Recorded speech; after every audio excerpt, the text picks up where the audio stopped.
नमस्कार दोस्तों, मेरा नाम डॉक्टर नगेंद्र यादव है। आज का जो मेरा वीडियो का टॉपिक है सीजर्स और एपिलेप्सी। अक्सर आपने देखा होगा बर्ड्स में अचानक से जर्किंग मूवमेंट स्टार्ट हो जाते हैं। यानी आपका बर्ड्स एकदम से हेल्दी है, पर्चेस पे बैठा है, वहाँ से अचानक गिर गया और नीचे आकर के एकदम से जैसे मिर्गी से दौड़े हैं उस टाइप की हरकत एकदम से करनी स्टार्ट कर जाता है। आप समझ नहीं पाते हो कि अचानक ऐसे क्यों हुआ है। देखिए, सीजर्स और एपिलेप्सी दोनों में फ़र्क है, क्योंकि शब्द अलग अलग है तो उनका मीनिंग भी अलग अलग होगा और उनके होने के रीजंस भी अलग अलग होंगे। ये अमूमन हम कई बार सीजर्स को एपिलेप्सी यानी आप ये कह सकते हो एक दौरा पड़ता है, एक मिर्गी पड़ती है, तो दोनों में भी डिफरेंस होता है। तो और ये अक्सर बर्ड्स में ये हमेशा देखा गया, पैराकीट्स में तो बहुत ज़्यादा देखा गया है। छोटा बच्चा अचानक आप देख रहे हो कि चलता फिरता है और अचानक से देखोगे एकदम से लेट गया है, उसके पैर अकड़ गए और उसने जर्की मूवमेंट स्टार्ट कर दिए हैं।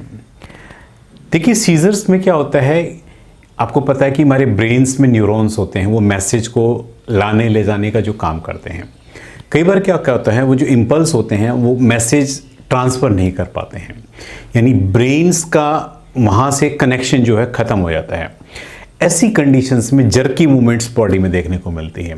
यानी जब ब्रेन को मैसेज ही नहीं मिलेगा तो ऑटोमेटिक, या ब्रेन्स की एक्टिविटी, ब्रेन में कोई चोट लग जाए तो ऑटोमेटिक बर्ड्स में जब कोई न्यूरॉन्स के थ्रू को मैसेज ही नहीं जाएगा तो बर्ड्स में अचानक से जो है सीजर जैसे झटके एकदम से लेना शुरू कर गए। इस तरह के सिम्टम्स आपको देखने को मिलेंगे। इसमें जो मोटर नर्व्स होती हैं जो मैसेज को लाने ले जाने का काम करती है, सीजर्स में ऑटोमेटिक वो प्रभावित हो जाती है और बर्ड्स की सोचने समझने की या उसके डिसीजन लेने की जो एक कैपेसिटी होती है एकदम बर्ड्स की, वो ख़त्म हो जाती है और बर्ड्स एकदम से लाचार हो जाता है और आपका बर्ड्स अचानक से अच्छा भला होता है और एकदम से पैरालिसिस वाले स्टेज में पहुंच जाता है। ये होता है सीजर्स। इसमें पक्षी एक जगह पड़ जाता है, गिर जाता है और अपने पंखों को बार बार फड़फड़ाता रहता है, टांगों को बार बार लगाता रहता है। अब आती है एपिलेप्सी, मिर्गी। मिर्गी आने से पहले जो है सीजर्स आपको देखने को मिलेंगे। यानी मिर्गी एकदम से नहीं आती, पहले आते हैं उसमें सीजर्स। सीजर्स जब स्टार्ट होते हैं उसके बाद फिर वो मिर्गी वाले स्टेज में जो धीरे धीरे कन्वर्ट होना शुरू हो जाता है। मिर्गी के जो दो दौरे होते हैं माइल्ड से लेकर सीवियर तक होता है, यानी हल्के से लेकर बहुत ज़्यादा लंबे टाइम तक भी हो सकता है। यानी इसमें एक बार मिर्गी का दौरा यदि बर्ड्स में आ जाता है तो कई बार हम क्या है, हम सिर्फ वेट करने के अलावा कुछ नहीं कर सकते जब तक वो कूल नहीं हो जाएगा, अपने आप वो दौरा रुक नहीं जाएगा और बर्ड्स थोड़ा रिलैक्स होगा, फिर से नॉर्मल होने की कोशिश करेगा। सीजर्स की जो है 3 स्टेजेस होती हैं, यानी आप उससे आइडिया लगा सकते हो कि आपके बर्ड्स में जो ये दौरा पड़ा है वो स्टेज 1 में है, स्टेज 2 में है या स्टेज 3 में है। स्टेज 1 में क्या होता है, बर्ड्स के बिहेवियर में अचानक से बदलाव आना शुरू हो जाता है, यानी इसकी जो नॉर्मल एक्टिविटी है वो एकदम से बदलाव हो जाता है। आप समझ ही नहीं पाओगे कि बर्ड्स एकदम से खूब तेज़ी से दौड़ना शुरू कर देगा, चिल्लाना शुरू कर देगा, पिंजरे में इधर उधर से टकरा कर बाहर भाग करके टक्करें मारनी शुरू कर देगा।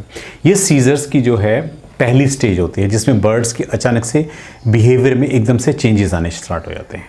स्टेज 2 जो होती है सीजर्स की, बहुत कम समय के लिए होती है। ये 5 सेकंड से लेकर 25 सेकंड तक के लिए होती है। इसमें आप देखेंगे कि पैरट्स के जो है बॉडी पे मसल्स का कंट्रोल एकदम बिल्कुल ख़त्म हो जाता है, यानी बर्ड्स एकदम बेस पे लेट जाता है और मसल्स को एकदम रिलैक्स करके छोड़ देता है। ये 5 से 25 सेकंड तक रहता है और बर्ड्स एकदम निढाल होकर के गिर जाता है ज़मीन पे। बर्ड्स बहुत तेज़ी से चिल्लाता है, बर्ड्स का पूरा शरीर है एकदम अकड़ जाता है। स्टेज 3 जो होती है काफ़ी लंबी चलती है और कई घंटों तक भी ये चल सकती है। उसमें बर्ड्स ज़मीन पे गिरा रहता है, एकदम अकड़ा रहता है। हम कितनी ही कोशिश कर ले वो अपने हिसाब से, टाइम के हिसाब से धीरे धीरे रिलैक्स होगा।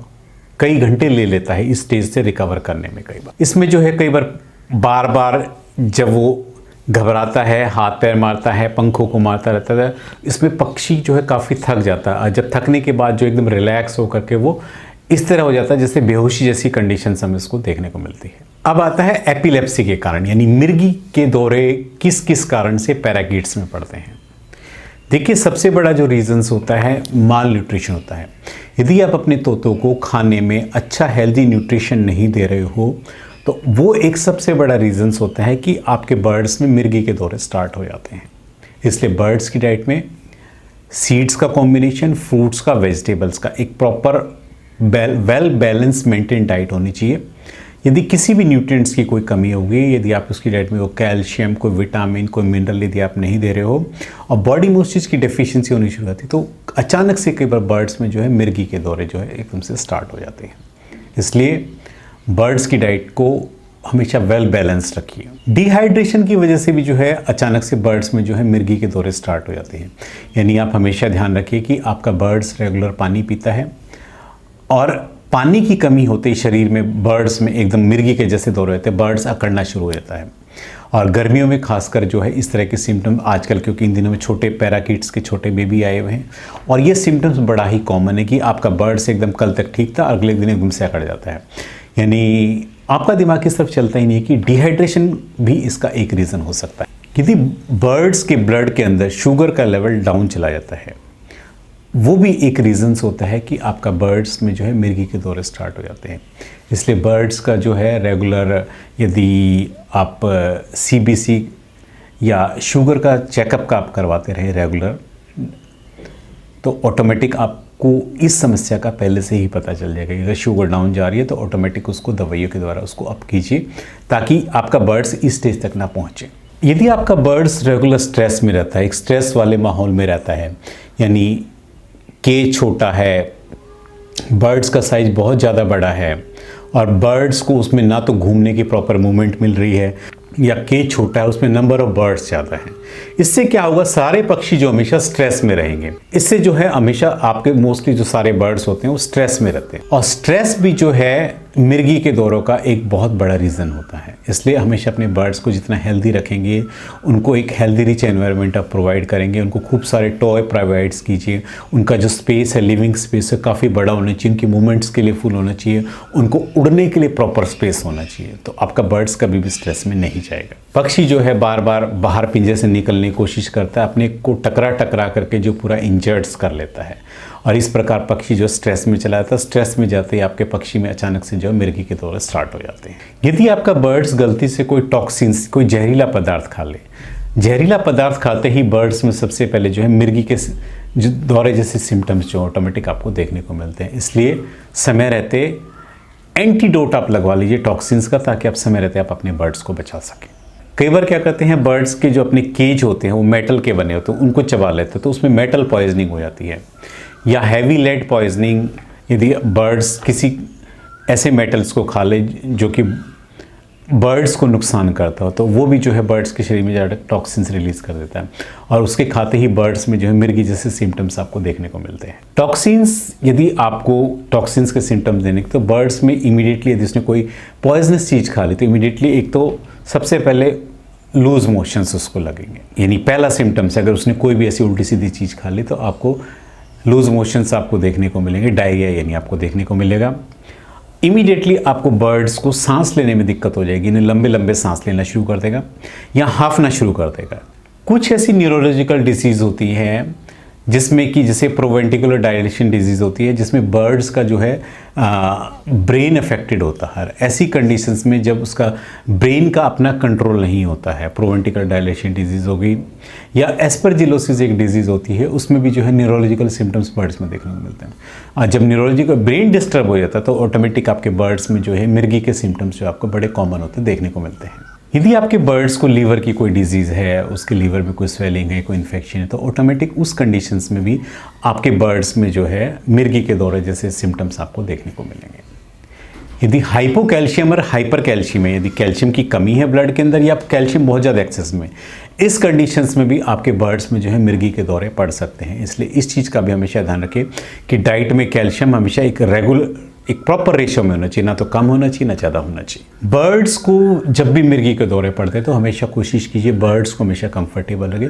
उनकी केजेस में जितने भी पर्चेज है आप उनको हटा दीजिए, क्योंकि आपका बर्ड जैसे ही पर्चेज में बैठेगा तो फिर से लुढ़क जाएगा, उसको गिर जाएगा और उसको चोट या नुकसान पहुँच सकता है। इसलिए जितनी भी पर्चेज है केजेस में से आप इमीडिएटली आप हटा दीजिए यदि आपके बर्ड्स में मिर्गी के दौरे पड़ने शुरू हो गए हैं। तो मिर्गी के दौरे वाले पक्षी को आप हमेशा वाटर और फूड हमेशा उसके केज में आप रखिए, ताकि वो जैसे ही उस स्टेज से रिकवर करता है खाना खा सके और प्रॉपर पानी ले सके। इसमें जो कन्फर्मेशन डायग्नोसिस करने के लिए हम बर्ड्स का ब्लड सैंपल लेकर के हम क्या क्या लैब में उसका सैंपल भेज सकते हैं ताकि हम ये कंफर्म कर सके कि इसमें सीज़र है या एपिलेप्सी है, यानी उसका मिर्गी का दौरा है या सिंपल दौरा है। उसमें जो है कंप्लीट ब्लड काउंट कर सकते हैं। डिहाइड्रेशन के लिए आप उसका टेस्ट करा सकते हैं। यदि कोई टॉक्सिन्स हैं तो टॉक्सिन से रिलेटेड आप टेस्ट करा सकते हैं। यदि आपको लगता है कि बर्ड्स में एनीमिया यानी खून की कमी है तो आप उसका एनीमिया से रिलेटेड टेस्ट कर सकते हैं। बर्ड्स का एक्सरे करा सकते हैं उसके इंटरनल ऑर्गन्स की पोजीशन देखने के लिए कि किसी में कोई स्वेलिंग या कोई चेंजेस वगैरह तो नहीं है। आपका बर्ड्स का EEG करा सकते हैं, CT स्कैन करा सकते हैं, MRI करा सकते हैं। ये सब टेस्ट जो हैं बर्ड्स की ब्रेन की एक्चुअल क्या पोजीशन है उसको आइडेंटिफाई या डिफाइन करते हैं। आज मैंने आपको इस वीडियो के माध्यम से आपको बताया है कि सीजर्स और एपिलेप्सी में क्या डिफरेंस होता है। ये पैराकीट्स में, तोतों के अंदर बहुत ही कॉमन होता है। उम्मीद करता हूँ कि इस तरह के जो सिम्टम्स आप अपने बर्ड्स में देखते हैं आप उनको समय रहते आप अपने बर्ड्स को उनको पहचानिए और फर्स्ट एड के तौर पर आप जितनी जल्दी आप उसको डॉक्टर के पास ले जाएंगे आप अपने बर्ड्स को बचा सकते हैं। यदि आपको बर्ड से रिलेटेड कोई भी इन्फॉर्मेशन चाहिए तो मेरे व्हाट्सअप नंबर 9811061861 इस पर अपनी प्रॉब्लम शेयर करके आप मुझसे ऑनलाइन कंसल्टेशन सर्विसेज भी आप ले सकते हैं। Thank you very much.